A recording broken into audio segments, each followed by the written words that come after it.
नमस्कार साथियों, कैसे हो आप सब। और पटवा 2025 डे 20 हार्ड चैलेंज में आप सभी का हार्दिक स्वागत है। दोस्तों, जैसा कि आप सभी को पता है कि अभी हम पटवार हार्ड चैलेंज को लेकर चल रहे हैं। दोस्तों, कभी कभी क्या होता है कि घर पे कुछ काम हो जाता है, हाँ, ऑफिस में कुछ काम हो जाता है ऑफिस की वजह से।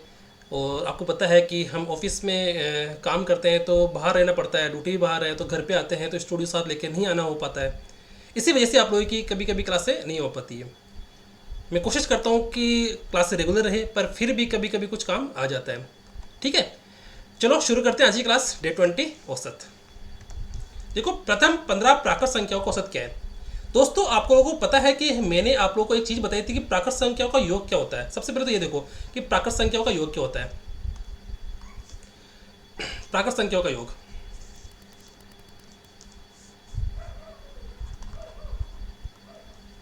प्राकृत संख्याओं का योग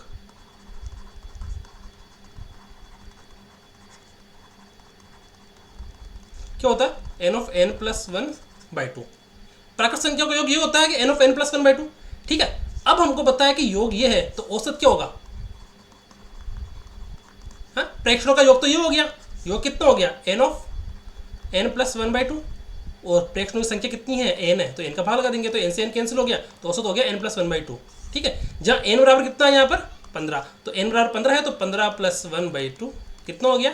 16/2 बराबर 8। तो अपना इस प्रश्न का उत्तर क्या हो जाएगा? प्रथम 15 प्राकृत संख्या का औसत क्या हो जाएगा? अपना 8 हो जाएगा।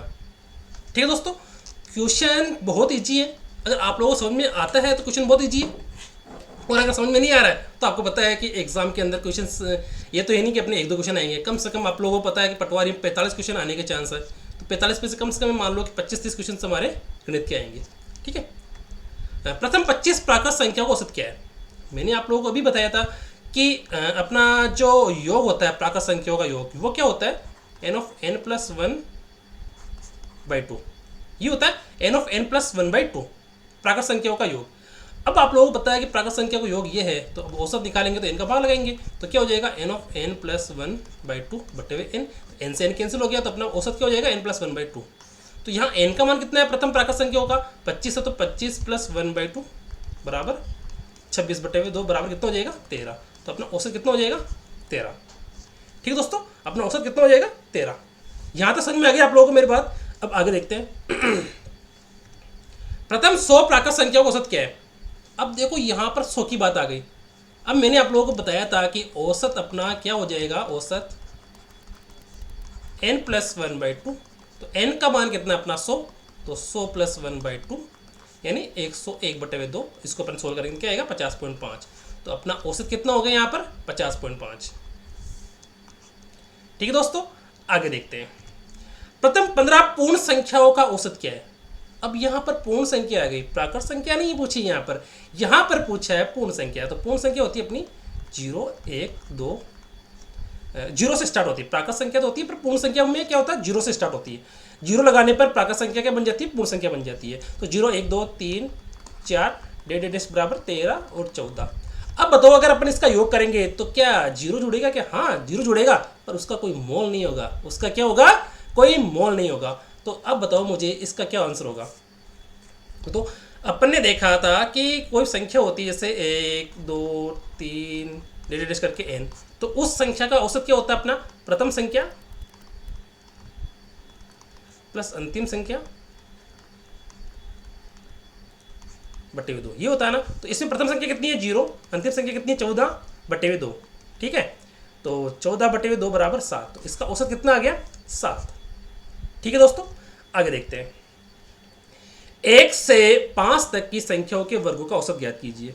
ठीक है, 1 से 5 तक की संख्याओं के वर्गों का औसत ज्ञात कीजिए। तो मैंने क्या बताया आप लोगों का? वर्गों का योग क्या होता है?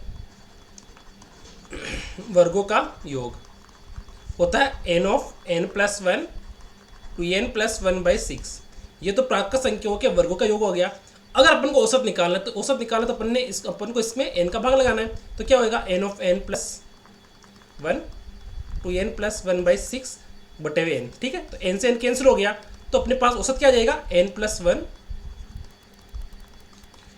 टू एन प्लस वन बटे हुए 6। ठीक है, तो यहाँ पर क्या है 5 है, तो 5 लग दो एन की जगह कितना 5 + 1 बराबर 5 2 × 5 + 1 बटे हुए 6। ठीक है, 6 गुणा 11 बटे हुए 6, तो 6 से 6 कैंसिल हो गया, तो बचा कितना मेरे पास 11। तो यहाँ पर 1 से 5 तक की संख्याओं के वर्गों का औसत कितना आ जाएगा दोस्तों 11। ठीक है, आगे देखते हैं 1 से 100 तक की संख्याओं के वर्गों का योग ज्ञात कीजिए। क्वेश्चन फिर वैसा का वैसा ही आ गया। 1 से 100 तक की संख्याओं के वर्गों का औसत।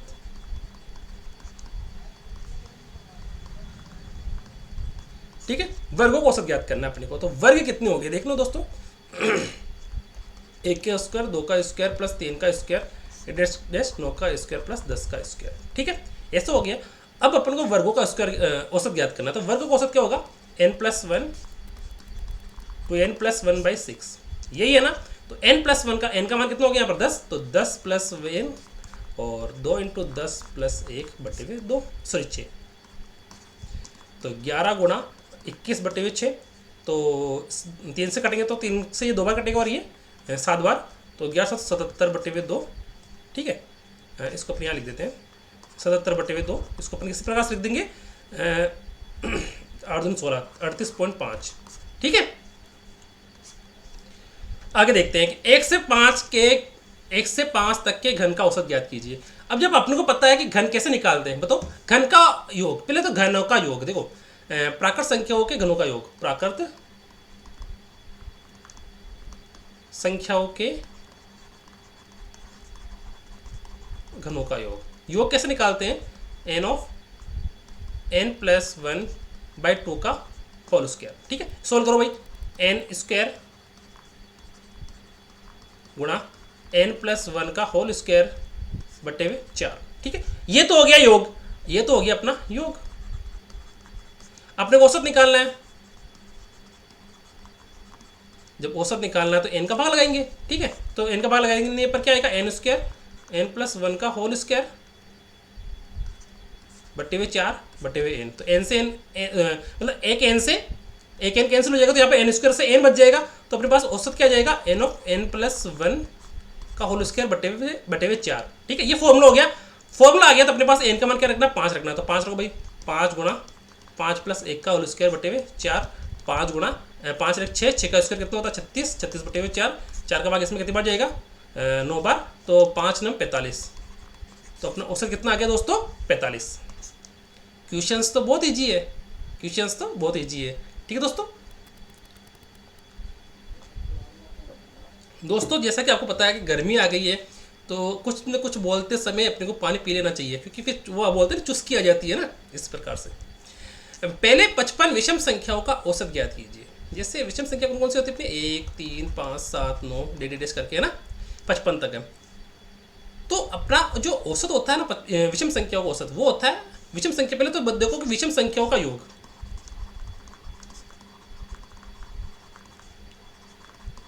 विषम संख्याओं का योग वो होता है n²। देखो n का मान 1 रखूंगा तो मैं n बराबर 1 पर रखूंगा तो 1, n बराबर 2 रखूंगा तो 4, n बराबर 3 रखूंगा तो 9। तो देखो 1 का 1, 2 रखूंगा तो 4 आ रहा है योग, और 3 रखने पर 9 आ रहा है। देखो 1 3 4 4 5 9। ठीक है, तो मतलब अपना विषम संख्याओं का योग का फॉर्मूला हो गया n²। विषम संख्याओं का योग का फॉर्मूला क्या उनसे हो गया n²।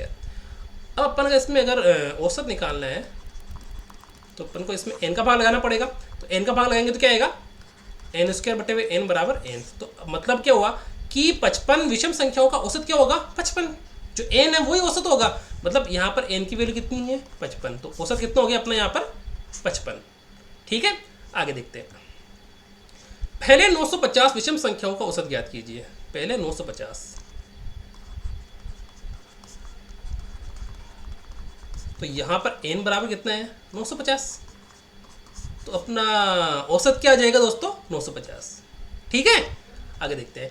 प्राकृत संख्याओं में पहली 15 विषम संख्याओं का औसत क्या है। प्राकृत संख्याओं में पहली 15 विषम संख्याओं का औसत क्या है बताओ, वही 15, n बराबर कितना है 15। ठीक है, n बराबर 15, तो अब देखो योग तो होता है n², औसत निकालने के लिए पर n का भाग लगाएंगे तो कितना आ जाएगा n। ठीक है, तो यहाँ पर औसत कितना हो जाएगा 15। ठीक है, प्रथम 15 सम संख्याओं का औसत क्या है? जैसे सम संख्या 2 4 6 8, इसका औसत क्या हो जाएगा? एन ऑफ एन प्लस, इसका योग N of N plus one. जैसे मैं 1 रखूंगा तो क्या आएगा? 2, 2 रखने पर 6, 3 रखने पर 12, सही है। जैसे मैं ये तो हो गया सम संख्याओं का योग।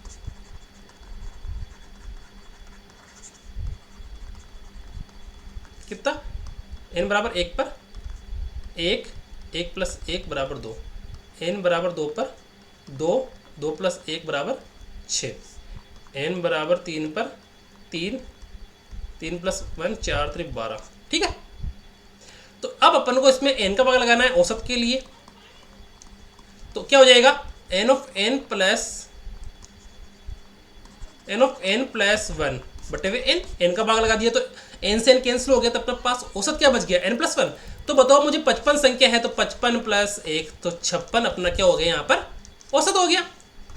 जहाँ पर बोल रहा है ना प्रथम 55 सम संख्याओं को औसत ज्ञात कीजिए, तो अपने यहाँ पर 56 औसत हो जाएगा, ठीक है, क्योंकि n प्लस 1 अपना सम संख्याओं का औसत क्या हो जाएगा? n प्लस 1, ठीक है।